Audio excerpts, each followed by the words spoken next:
Good morning, good afternoon, good evening. It is a pleasure to get to be here with GMAT Club and all of you. My name is Whitney or Whit Garner. I am an instructor and curriculum developer at Manhattan Prep. I've been with the company since 2010, so just had my 13-year anniversary, which sounds crazy. And I am located in Durham, North Carolina. So for some of you, you might be familiar with Duke University. So I'm right up the road from Duke University. For those of you not as familiar with the geography of the US, I'm on the East Coast in the middle, about halfway between New York and Florida. So if you ever look at a map and on the East Coast, you see this little like kind of bump out, that's where I live. So that's my state. That's North Carolina. I would love to hear from all of you. So please, in the chat window, if you wouldn't mind letting me know where you are coming to me from. Right? So where are you located this lovely morning, afternoon, or evening, depending on where in the world you are? Excuse me as I have a little cough.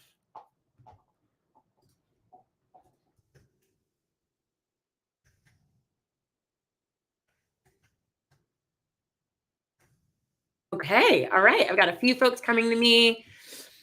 India, very nice. Ruthvik, where in India are you located? Where in India are you located? East, west, north, south? Oh, and Sardeep, welcome. Oh, I've got Texas showing up. I've got South Africa. Very nice. I'd love to know. And let me just make sure that all of you can hear me okay. I want to make sure that my audio is coming through clearly. I believe it is, but I would love to hear from everybody. Nice. I love it. Welcome. The south of India. Okay. Like in the Bangalore area. Okay. Great. Oh, Andhra. Okay. Nice, Akil. Welcome. Welcome. Welcome. Well, I am super excited to get to be here with y'all. We're going to be talking about an area that is sort of near and dear to my heart.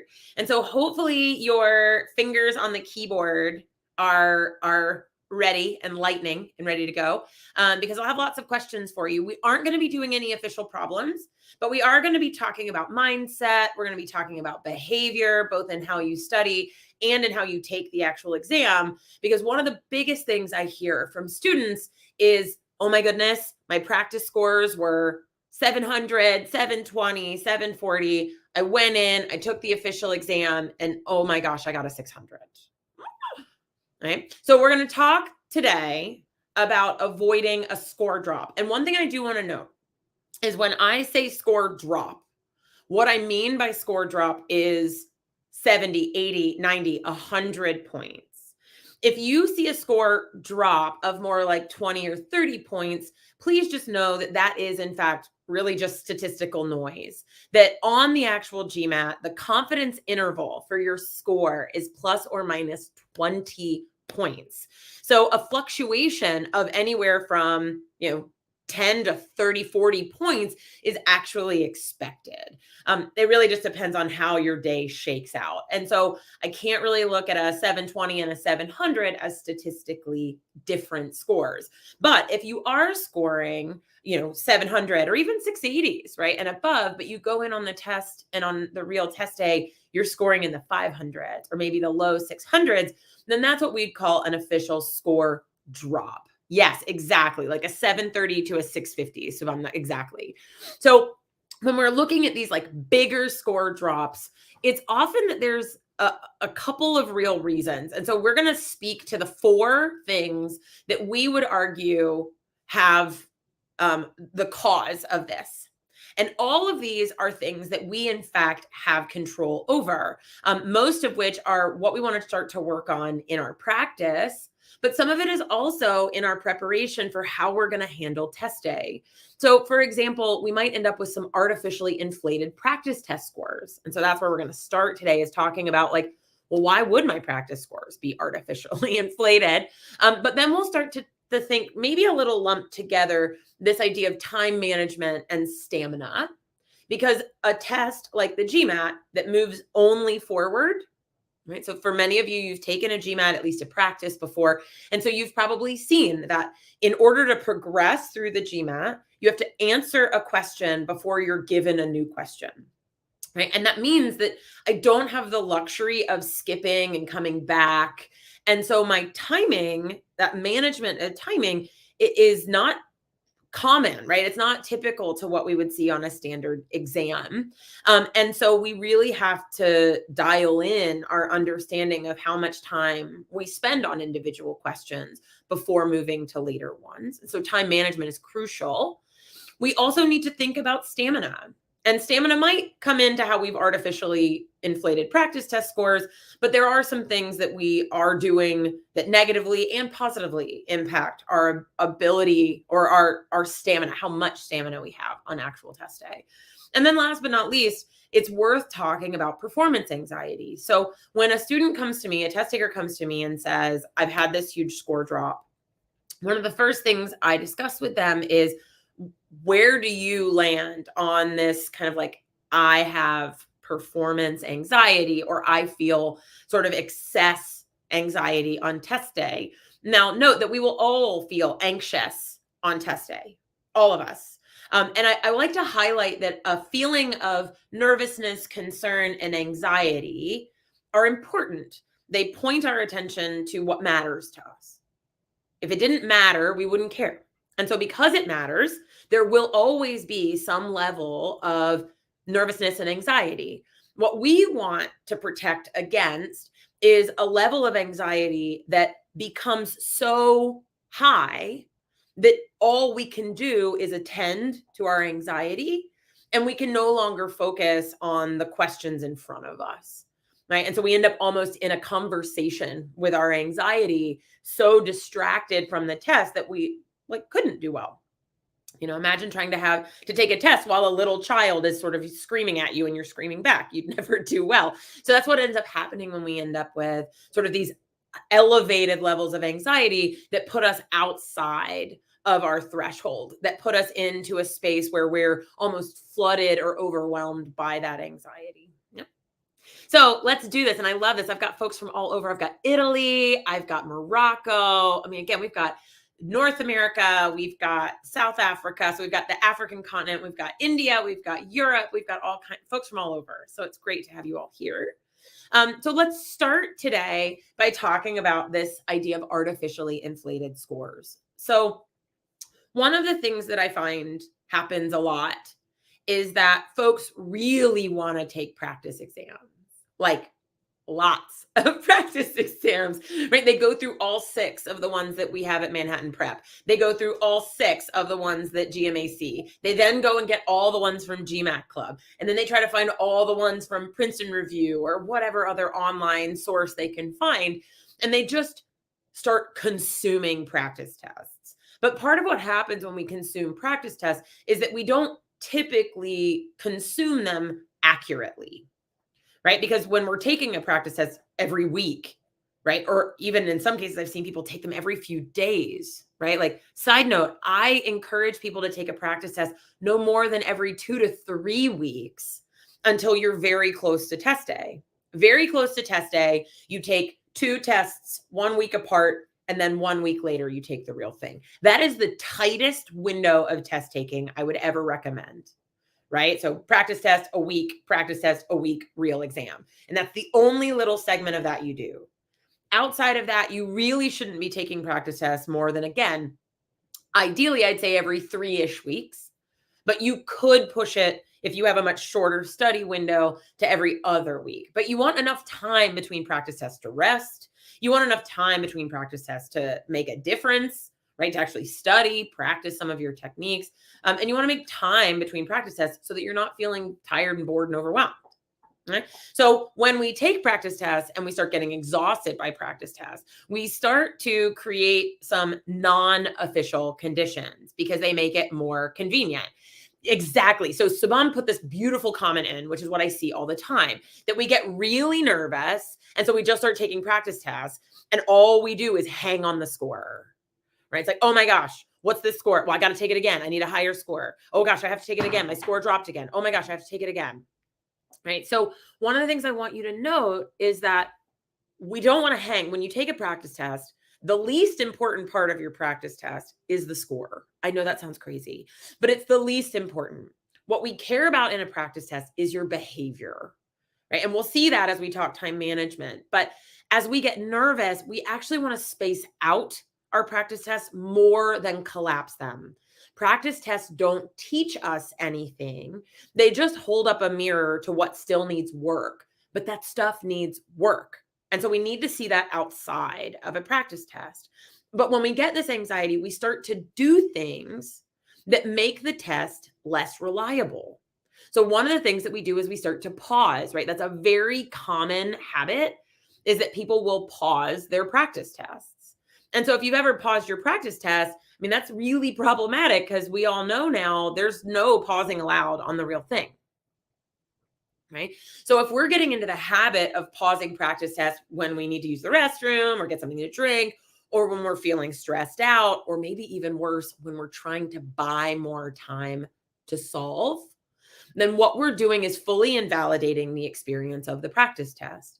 The point of the practice test is to say, real conditions, how do I behave?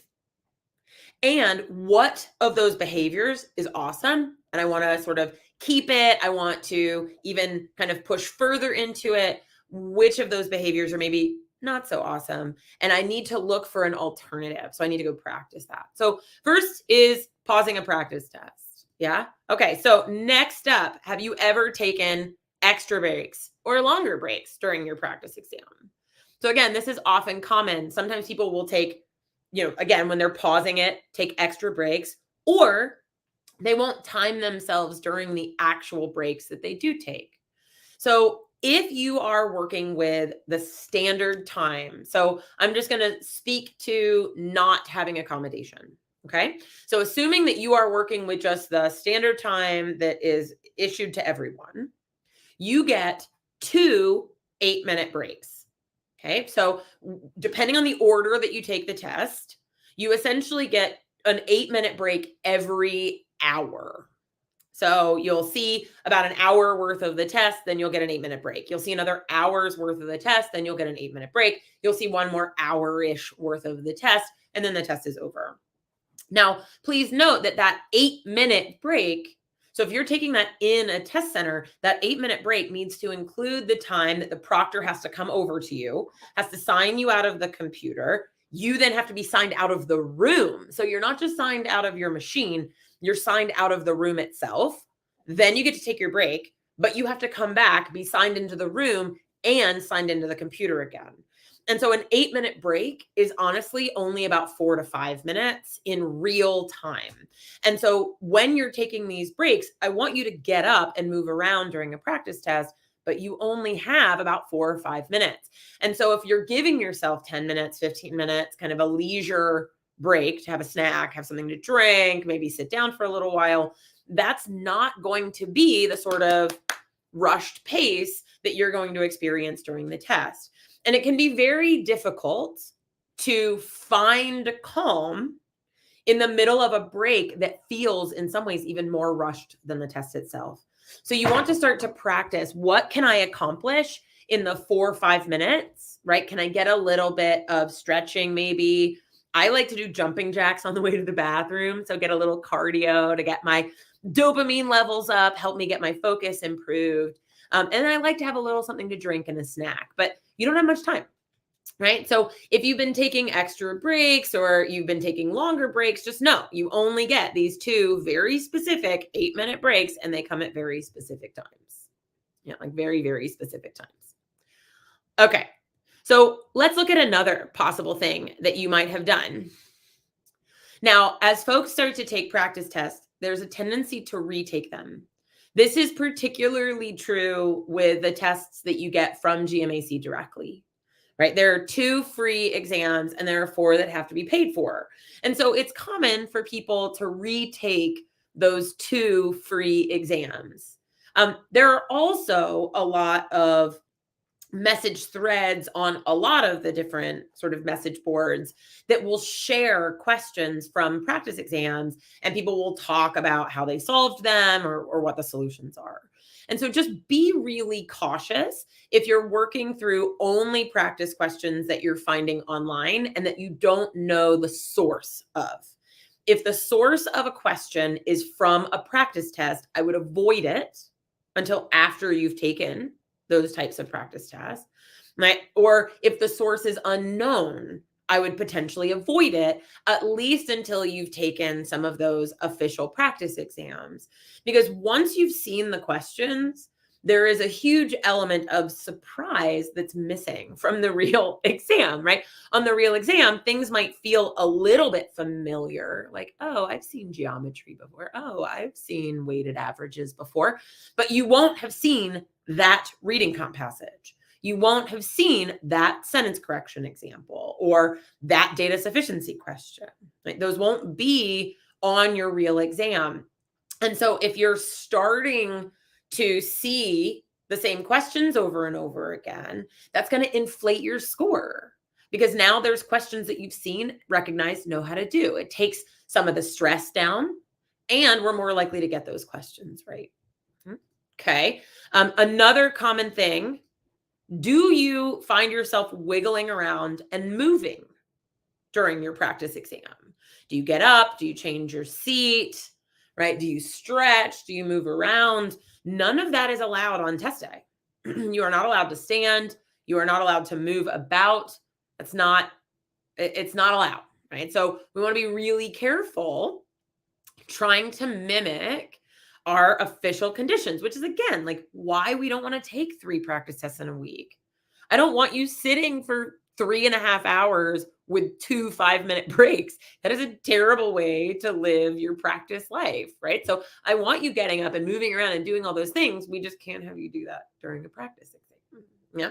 All right. So then last but not least, do you, like me, keep all the beverages on your desk? Right? So I am forever having a beverage, or I might have a snack. Are you allowing those things during your test?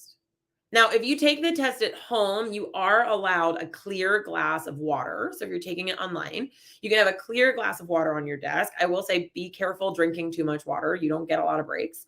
But unless you're taking it at home, you are not allowed to have any food or drink on your desk. You can't bring those into the test center. And if you're taking the test at home, it can only be a clear glass of water, right? No snacks, no food, no soda, no coffee, like none of that is allowed. So you want to take away all the things that would normally make you more comfortable that won't be allowed on test day.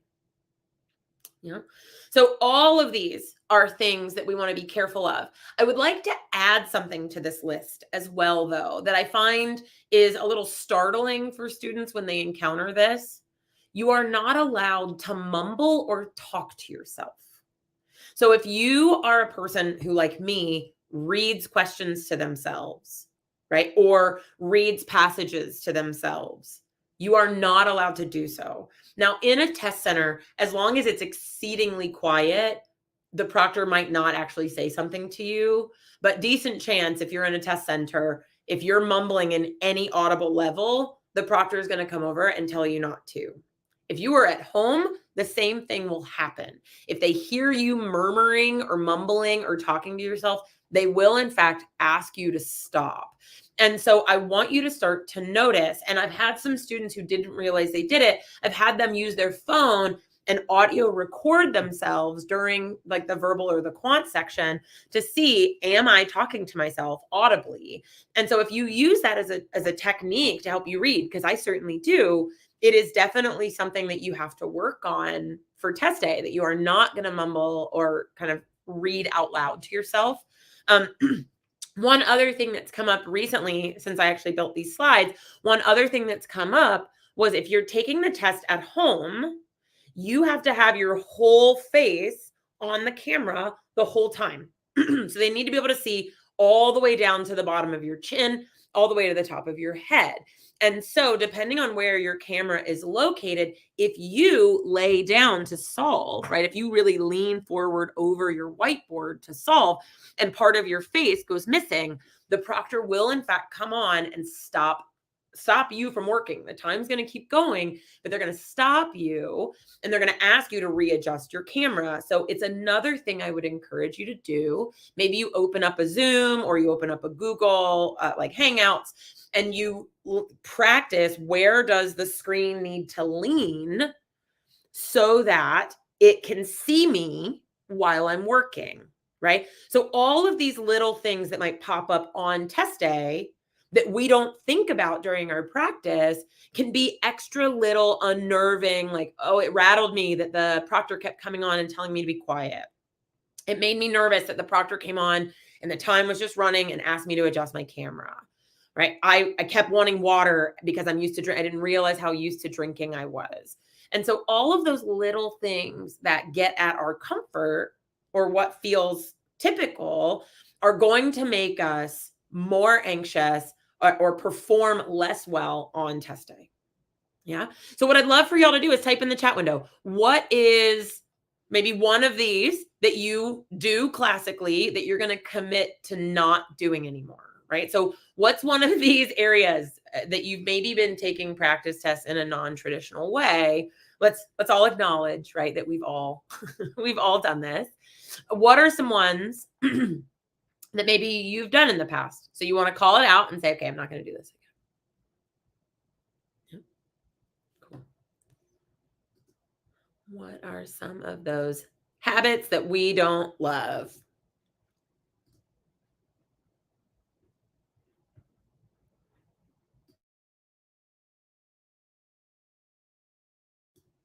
All right. Well, while y'all are thinking of those, let's move into our next area. And we're going to lump these two together. So I find that students, I never have trouble convincing studiers. Oh yeah, internet issues. That's a big one, Sour Deep. Yep. So I never find students struggle to study content, right? That's easy. I can always get students to study content. And in fact, when people reach out to me and they ask me, I need extra help, they're always going to say things like, I need extra help with combinatorics. I need extra help with probability. I need extra help with weighted averages. I need extra help with ratios. I need extra help with rates and work. So 9 times out of 10, when students are mentioning that they need support, they're almost always mentioning support for the content area of the exam. Oh yeah, the reading and mumbling, that's a big one, right? Now, I do also get some students who start to come to me about strategy. And often this is a little bit more I wish I knew what to do right away. I don't like that it takes me a minute to figure out what the question is testing. And so I need to know the better strategies. I need better I need better strategies for guessing. I need better strategies for estimating. I need better strategies for working backwards, right? That kind of thing. So I do get some students who are already actively aware that they need work on strategies. Now, let me say one thing.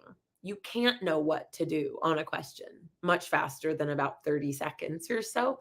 So even those of us that are professionals, we don't know what to do right away. So please know that no matter what strategies you learn and no matter how much recognition and content you study, you're still not going to be psychic. So you still won't know what to do immediately. You'll still need, 30 seconds to a minute to read the question, interpret it, and so on. But knowing more strategies, right? Like, oh, there aren't any real values given. That's a clue. Oh, it's an inequality symbol relative to 0. Okay, that's a clue. So starting to recognize clues, right? Like that's important. But rarely, if ever, do I have students that want to work on timing. Generally speaking, what I have is students who just want better timing. I need to be faster, right? Like that's what everybody always says to me. I need to be faster. And the fact is that we don't want to be faster.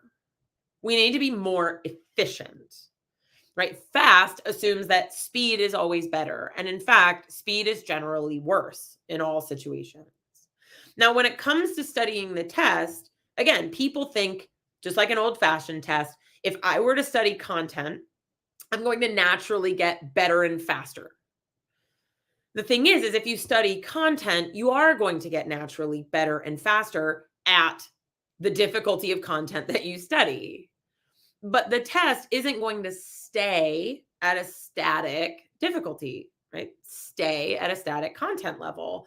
That as you do better, it gets harder. And in fact, the mechanics of the exam, the actual algorithm, are such that it is actively trying to make sure that you miss a third of the questions in quant and some arbitrary number depending on kind of ability in verbal, right? What we know about the quant section is that almost everyone who takes it will miss around a third of the questions that they see. On the verbal section, if you want to score in that like mid 40s range, then you need to be missing only a very small few. But rarely do I find the same timing issues on verbal that I do on quant. But regardless, no matter how much content and no matter how much strategy you study, timing will always be an issue. There is no amount of learning that somehow magically clears up timing. And so I'll actually argue that each one of these things is about a third of what you should be studying and practicing. About a third of the work towards your score is going to be learning the content, but a full another third is understanding that this isn't just math content, it's math content in an extraordinarily strategic, quantitative, and verbal exam. And it's not just content and strategy, that you have to independently be thinking about timing. You have to be thinking about timing. Okay, so I want to show you two different students, right? So a little pop quiz, and I want you to enter in what you think the answer is from the three at the bottom. But if these two students, right, this is their performance, the height of the line, so the height of the dot, is how hard that question was. So for example, this person, right, they both sort of started at a mid-level difficulty problem. Every time a dot is higher, it was the test getting harder. Red dots meant that that was a question that the student got wrong. Yeah. So I want you to take a note and say, okay, right, given how these two students, performance went, who would have gotten the higher score, right? Like who did better, if you will, is maybe one way to think about it. And then go ahead and type it in the chat window when you think you've got it.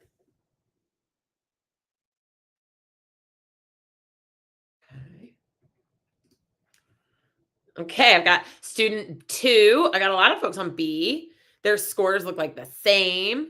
But what about the fact that the first student had such higher, like they saw a lot of really hard questions. They saw a whole bunch of really hard questions. Shouldn't that count for something? That they saw a bunch of really hard questions?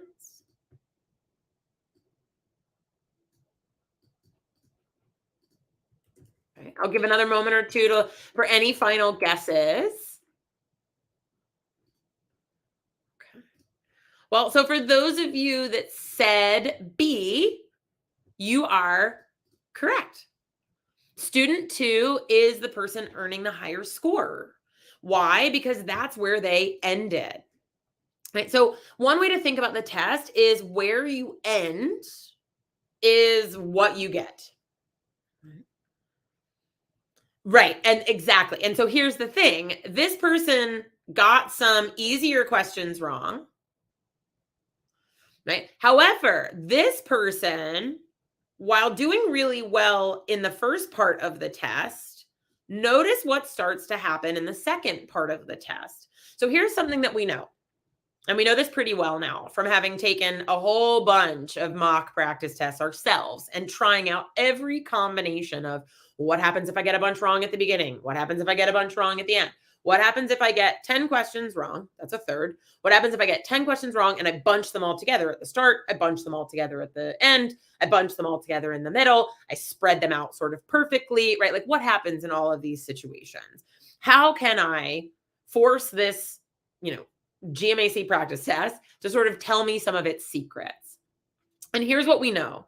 One of the biggest detriments to your score, And we'll see this not just in this section as we talk about it here, but we'll also see it when we start to talk about this idea of anxiety. But when we start missing strings of wrong answers. And so it looks like once we're on the third plus wrong in a row, that has the biggest negative impact on our score, right? So bunches right together have a really heavy hand in tanking our score. And so what we want is a smoother, we're missing one for every two, roughly, that we're getting right. If we get one wrong for every two right, we are going to be on a solid upward trajectory the entire test, and we are going to end with an extraordinarily good score. In fact, you could be missing one out of every three questions and still score a 50 or even a 51, right? So you can still get a perfect score missing a third of the questions that you see. What's important, though, is that you're not missing them all lumped together. So if we think about this, right? Generally speaking, when we're thinking about the fact that two people are going to miss about a third of the questions, if we're both missing in a sort of spread out kind of way, then the only thing that's really going to determine our score is whether we're missing relatively easy or relatively hard stuff, right? So generally, I want to be in a place where I'm still kind of smoothly missing questions, but to move from this kind of lower score, right, to move from this lower ability level to this higher ability level, right? So from my student 2 who scored a 32 up to my student 1 who scored a 43, to make this move, it's not about any real one or two questions. It's the fact that this person was missing generally at a level lower than this person. So it's not like I want to just like crush it out the beginning of the gate and then like hope that things go okay. It's that I really do want to practice a stable performance. And I want to make sure that when questions are somewhat easier, I consistently know the content and I consistently know the strategies to apply. So when people come to me and they say, I need to learn combinatorics, I need to learn probability, one of the things I'll say is, okay, those are very hard concept areas. They're very hard questions. Now, I do think it's important to have a general baseline understanding of most every content in case it shows up as an easy question, right? So if this is a probability question of low difficulty level, I'd certainly want you to know how to solve a basic probability. But if this is probability, I don't ever need you to be able to get questions right that are above the score that you want to get. Never. At no point. Right? That's not a requirement. Yeah. And so what I want to make sure is that on my first pass through studying, I am avoiding the trap of just like digging into one topic at a time and really just trying to go as deeply as I can in one topic before moving to the next one and never returning. Instead, I kind of want to imagine almost like a printer, like laying down layer after layer. I want my first few weeks to be studying a little bit of everything and getting kind of a base understanding, right? Our free Foundations of Math book is fantastic for this. Get like a base understanding of all of the concepts.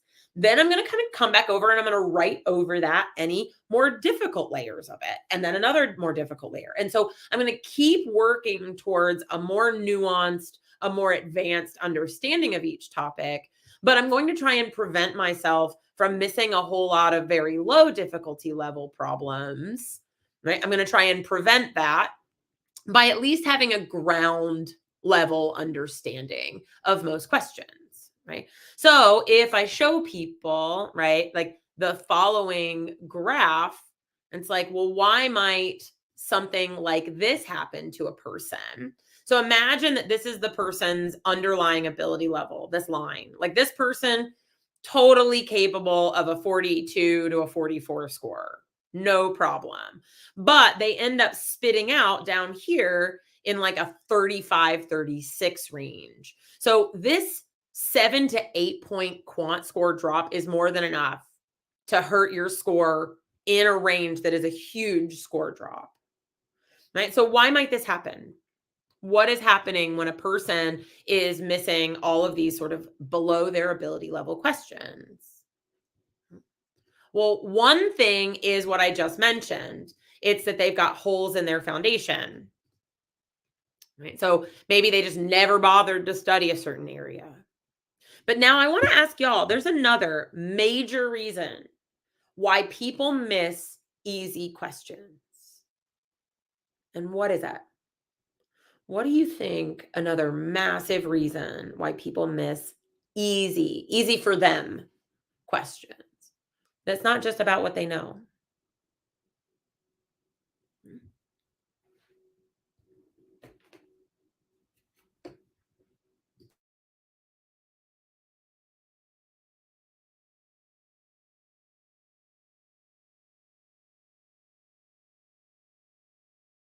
Yeah. So already nailed that. So the number one thing is that people are rushing. People are treating this exam like a typical test. And on a typical test that has sort of a static ability level, what we end up with is a situation where we kind of rush through easy things so that we have extra time for stuff that's hard.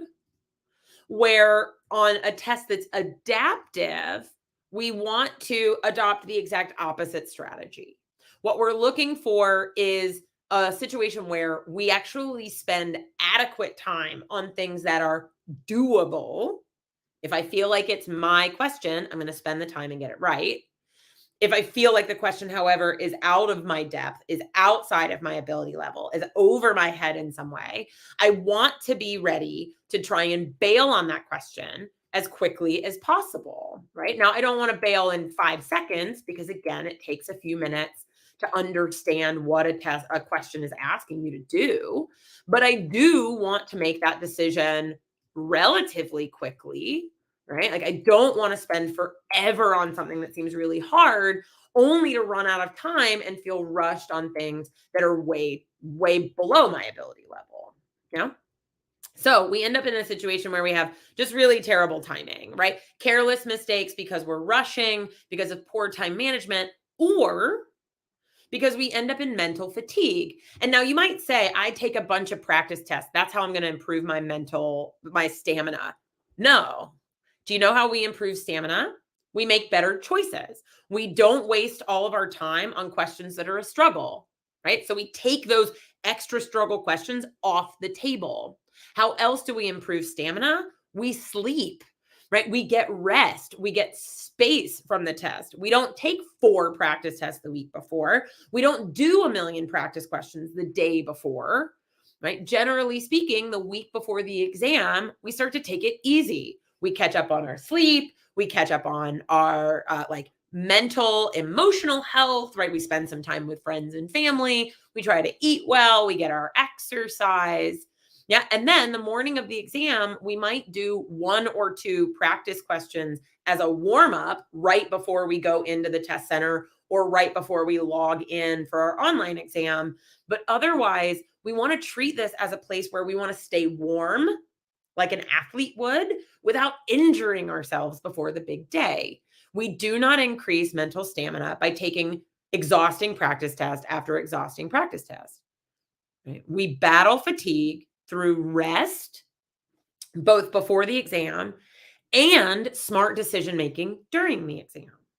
Right? So if a question is a nightmare, do not burn all your energy on it. It'll kill you. Right?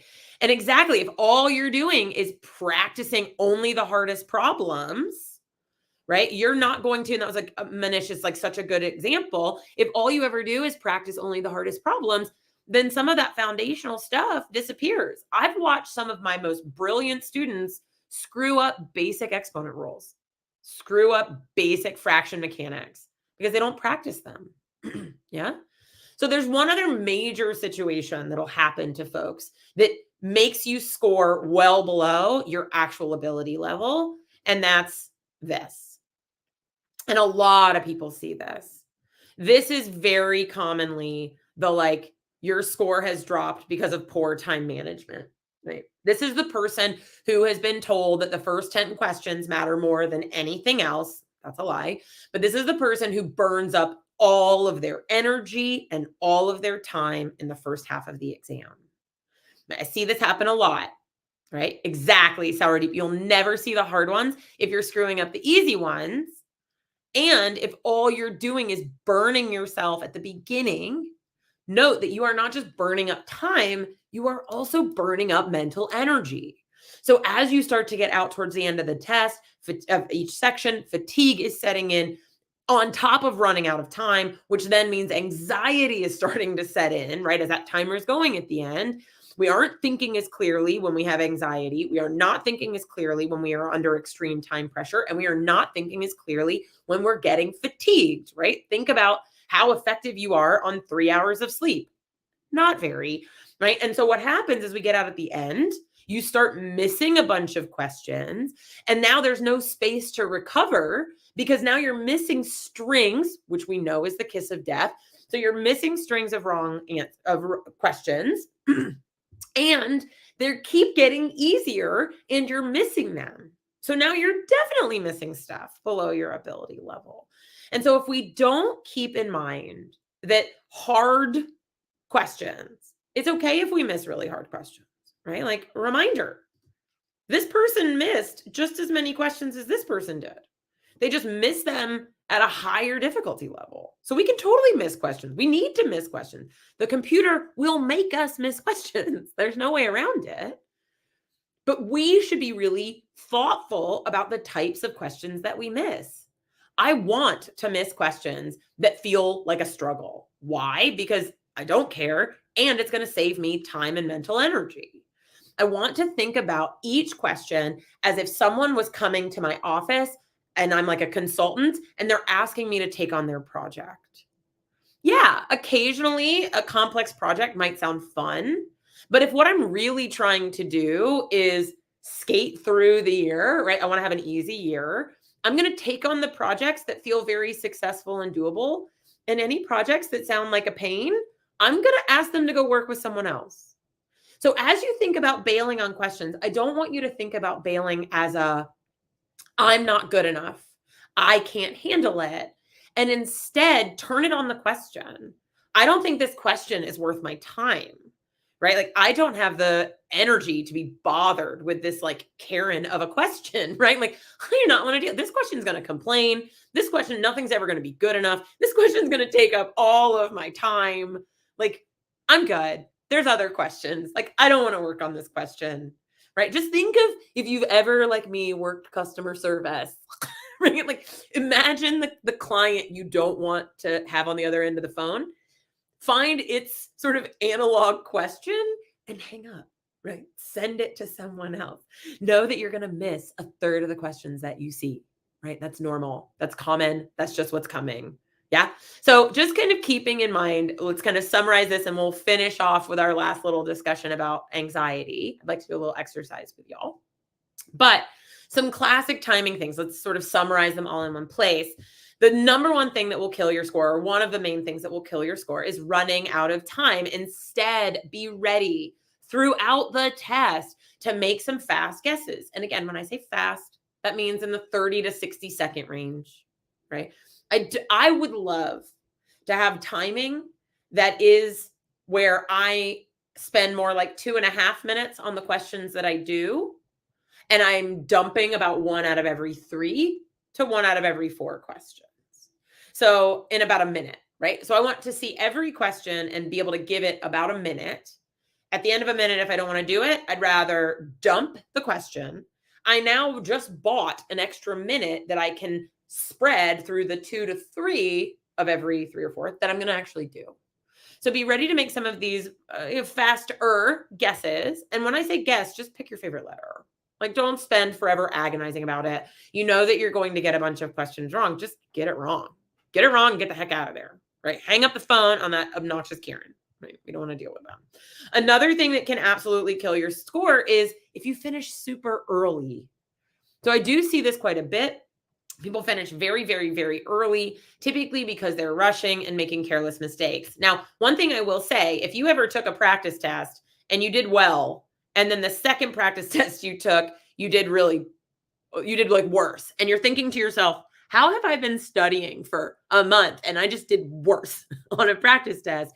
It's because you probably went from very happily skipping questions because you were new and didn't know what you were doing to a world where you were overspending everywhere and then just crash and burn at the end, right? So just keep in mind that timing, as far as I'm concerned, is the number one culprit in big, giant swings in your practice test scores and on the real exam.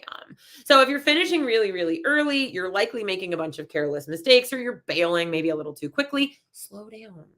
Write stuff down. Use your actual hand, right? Use the whiteboard, the yellow pad, whatever you're given. When I say read carefully, that means read at a pace that your eyes and brain can both keep up with. Yeah, like keep that kind of breathing and moving. And beware of this kind of fluctuation in between of extreme up and down timing. So that means that you spend 4 minutes on a question, then 30 seconds, 5 minutes, 15 seconds, 6 seconds, 7 minutes, 5 seconds, 30 seconds, minute and 20, right? And every time I see a student bail on a question in under 10 seconds or under 15 seconds, I know that they are reactionary. I know that they are not in control of what's happening on the test day themselves or the experience, right? And they're panicking. I want to see questions that are all in that 1 minute to 3 minute range, right? The ones that you bail on, you're bailing on in about a minute. The ones that you overspend a little bit on because you feel comfortable with, you're taking maybe closer to 3 minutes. But generally speaking, you're in control. Right? You're in charge. You have a sense of, I know when I want to invest and when I don't. Yep. Well, and so a lot of this and would be exactly to that question. Like my practice scores are always in the 700 pluses, but my real GMAT's only a 610, right? So think about, can you smooth things out, right? And as we talk about some of these things, like which of these apply to you?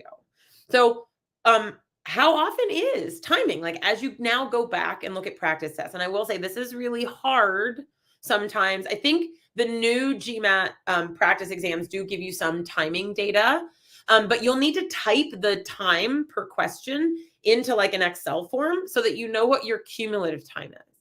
And you need a timing plan, right? You absolutely, absolutely need a plan for timing. You know, like checking in every 4 questions and so on. We've got a great, check us out. We've got some great timing videos on YouTube with a couple of different sort of ways that you can manage your timing, both for the quant and the verbal section.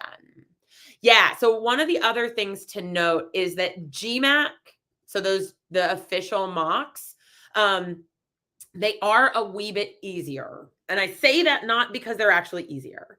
I say that their difficulty is the most accurate. However, it doesn't include the pressure that comes from taking the real exam. So often when you take practice tests through, like GMAT Club or us or a lot of other sources, we arbitrarily make the test a little bit harder than the real thing. And I think that what that does is it helps mimic the real difficulty plus the stress. Yeah. And so generally speaking, I don't dislike the official tests. I love them. I think they're great. But what I like to recognize is, at least between our exams and the real exams, you can expect your actual score to sort of be between. Our exams are going to feel harder than the practice officials, but they'll feel a little closer to the official real exam. Yeah. And I think sometimes they can feel different. I think any practice exams might feel different from the real thing.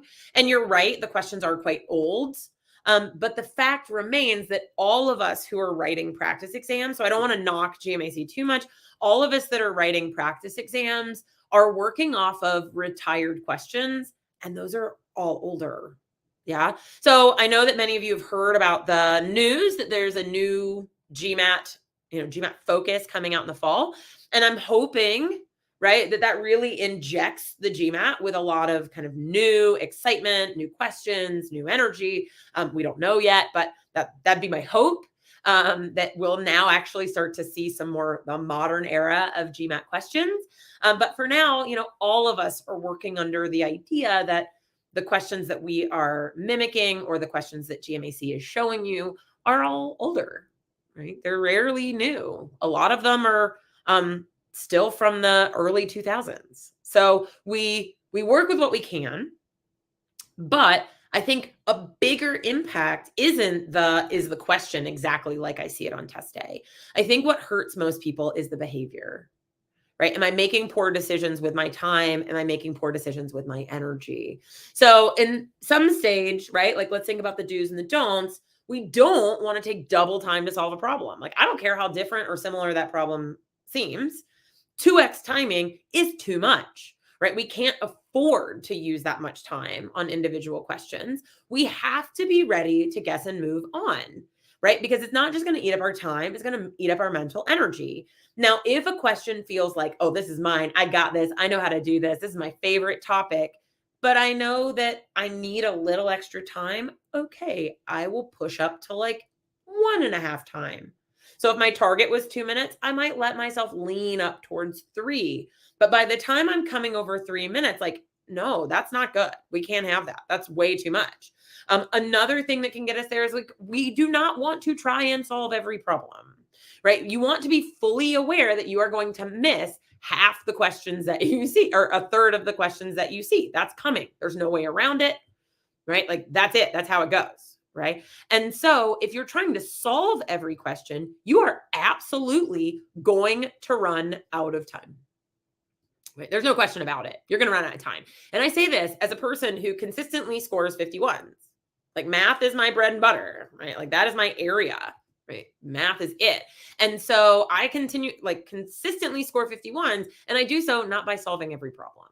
I dump a whole lot of problems, right? I guess on a whole lot of problems. Yeah. So just kind of keep that in mind, that it is not the case that you should be trying to do everything. In fact, if you try to do everything, right? Somebody who tries to be great at everything usually ends up pretty poor at all the things that they try. Yeah. So instead of trying to solve every problem, be ready to bail. And again, 30-ish seconds is a great spot to bail. And it says 3 to 5 problems per section. I'll be honest, on the quant section, I'm going to be ready to bail once out of every 4. No problem. And so that means I'm ready to bail on like 10 questions in the quant section, right? Like anywhere from 8 to 10, totally fine. And then last but not least, don't try to figure out how you're doing. Is this an easy question or is this a hard question? Am I doing well? Am I doing poorly? All I want you to note is this a question that you feel confident doing, or is this a question that you feel kind of like, oh, worried about doing? Mm-hmm. Yeah. And so if it feels good, then do it.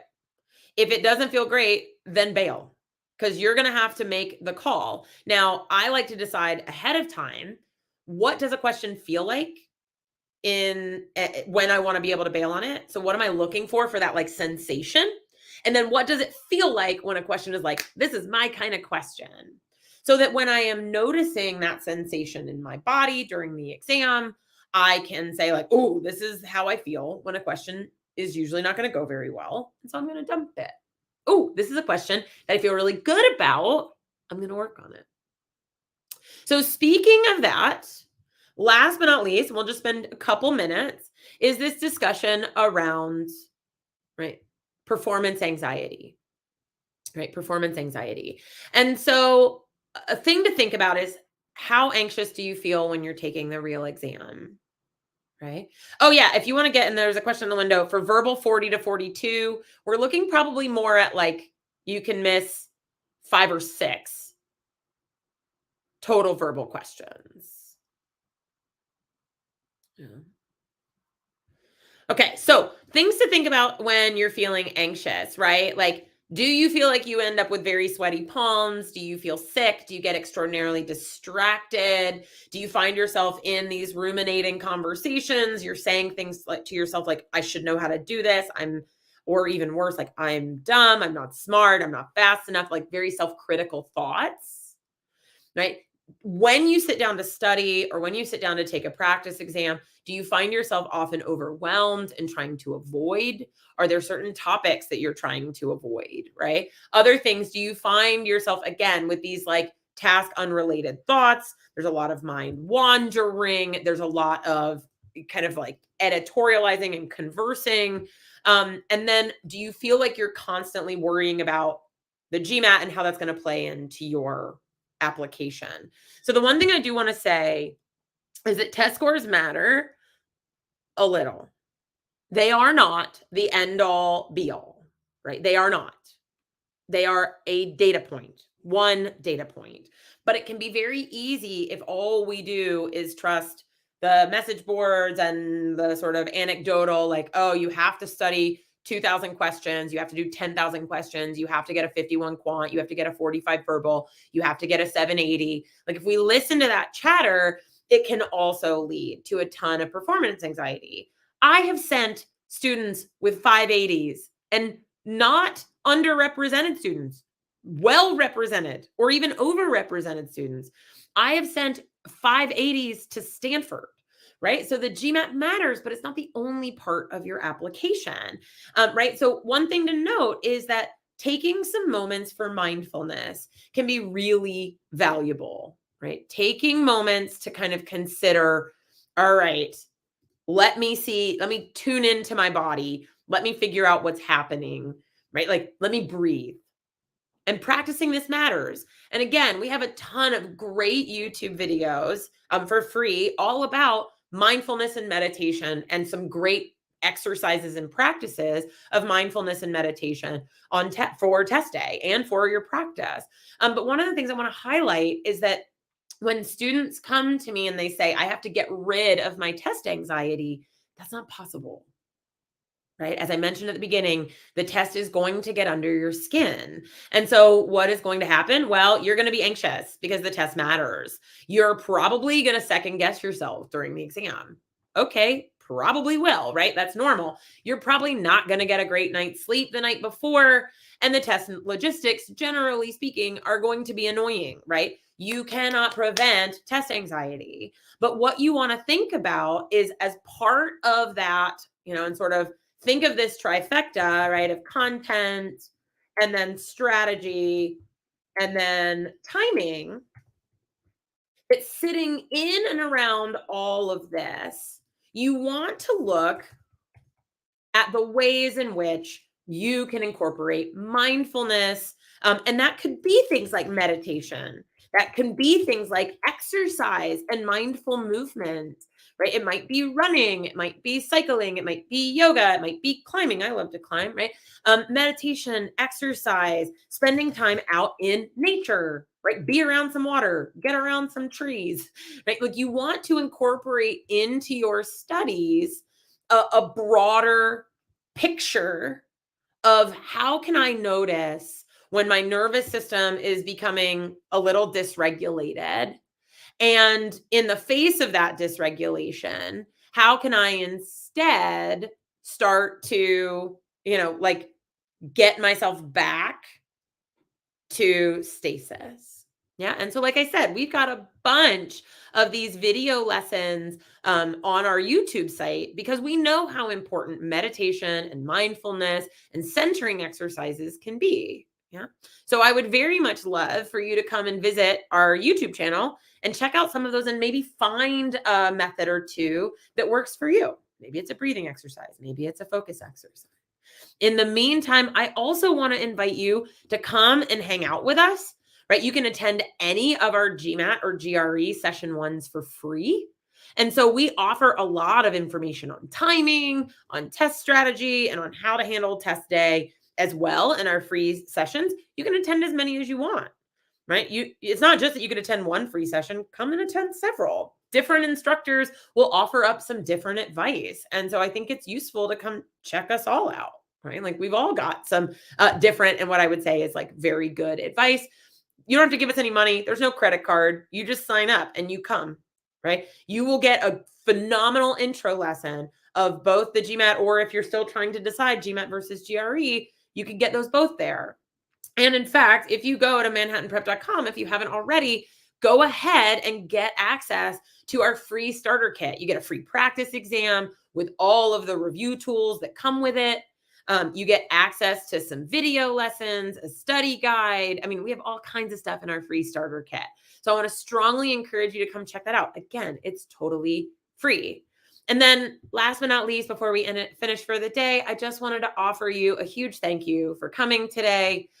We offer everyone who's attending this GMAT Club session, live or recording, $75 off a complete course. Right? This is available all the way through the end of the year on any of our public courses, right? So definitely keep us posted. And yes, it's not applicable for corporate or institutional, but if you have a corporate or institutional partnership that you'd like to work with us with, reach out. We offer some great deals if you can get other folks at your institution, at your school, at your association to sign up with you. Yeah. All right, friends, if you have any questions, by all means, feel free to contact us at any time that you'd like. To get a verbal 28, I'll answer the couple questions in the window. A 28 or 30, you're probably going to miss more like 10 or 12 questions. So like a third. Yep. I would say that you got a consistent score on your all official mocks. Official scores tend to be inflated. Official practice scores tend to be inflated. So I would expect a score that's anywhere from 20 to 40 points, potentially lower, unless you are a person who actually does better under testing, like test stress. Yeah. And so it is him on a test of luck, but I would keep an eye on some of the things we discussed: timing, your kind of anxiety, your mental stamina, right? And are your mocks actually being done under official conditions? And see which of those might be attributing that big score drop. Yeah. But I wanted to say thank you, Mindful for Time. Thanks so much for everyone. Please come hang out with us. We have so many offerings, tons of which are free. Check out our YouTube channel if you want us there as well. And thanks again to GMAT Club for not just today, but always being awesome. Y'all are the best. We use you all the time. You keep us up to date. So thanks, GMAT Club, and thanks everyone for attending. Have a wonderful rest of your day, evening, week, and have a great weekend coming up.